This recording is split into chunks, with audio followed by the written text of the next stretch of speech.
അസ്സലാമു അലൈക്കും കൂട്ടുകാരെ, നമ്മളിപ്പോൾ എവിടെയാണെന്ന് അറിയാമോ?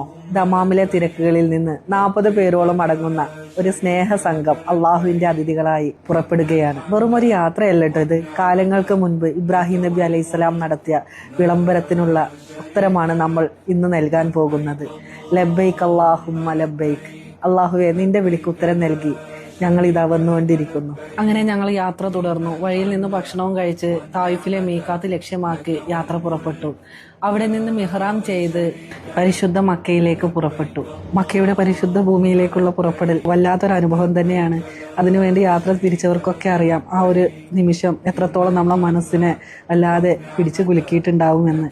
അങ്ങനെ അമീറിന്റെ അവസാനമായിട്ടുള്ള നിർദ്ദേശങ്ങളും കേട്ട് ഞങ്ങൾ ബാബു സലാമിലൂടെ ഹറമിലേക്ക് പ്രവേശിക്കാൻ വേണ്ടി തയ്യാറായി.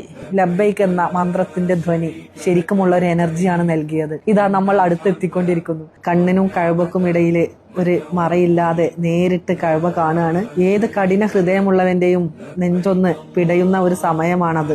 ഇബ്രാഹിം നബി വിളിച്ച വിളിക്ക് ഉത്തരം നൽകി പാപങ്ങൾ കഴുകിക്കളയാൻ, കണ്ണീരോടെ പ്രാർത്ഥിക്കാൻ ഇതാ ആ വിശുദ്ധ ഭൂമിയിലേക്ക്. അൽഹംദുലില്ലാ, നല്ല രീതിയിൽ ഉംറ നിർവഹിക്കാൻ സാധിച്ചു. ഈ ഒരു ഉംറയ്ക്ക് നമുക്ക് നേതൃത്വം നൽകിയത് നമ്മുടെ ദമാമിലുള്ള സഹദിയ ഗ്രൂപ്പാണ്. നമ്മളെ കൂടെ അമീറായിട്ടുള്ള ഷൗക്കത്ത് ഉസ്താദിനും ഒരുപാട് നന്ദി അറിയിക്കുകയാണ്. ഇനിയും ഒരുപാട് ഹജ്ജും ഉംറയും ചെയ്യാൻ നമുക്ക് എല്ലാവർക്കും അള്ളാഹു തൗഫീക്ക് നൽകട്ടെ.